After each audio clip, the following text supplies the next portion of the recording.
Hi guys! For today's videos, tara magluto tayo ng liver, chicken liver or atay sa manok with hot dog. So yun guys. So share ko lang guys na ito yung madalas kong niluluto doon sa Saudi when I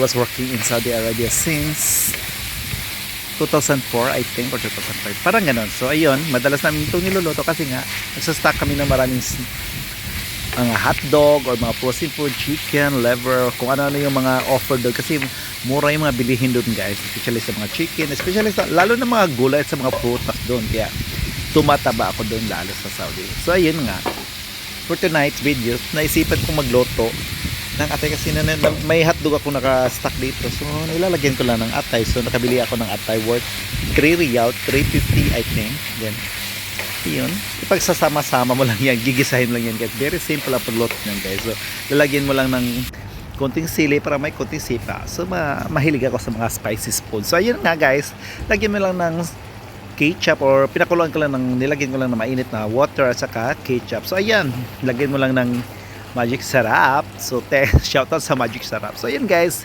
ito yung uulamin natin bukas, hindi ngayong gabi kasi nga busog na ako.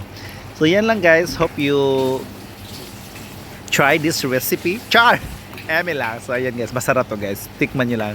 Basta depende na yan sa pagtitimpla nyo guys kung anong ilalagay nyo. Nilagay ko ng soka at toyo at saka yung MSG which is yung Magic Sarap. Thanks for watching guys. Hope you like it.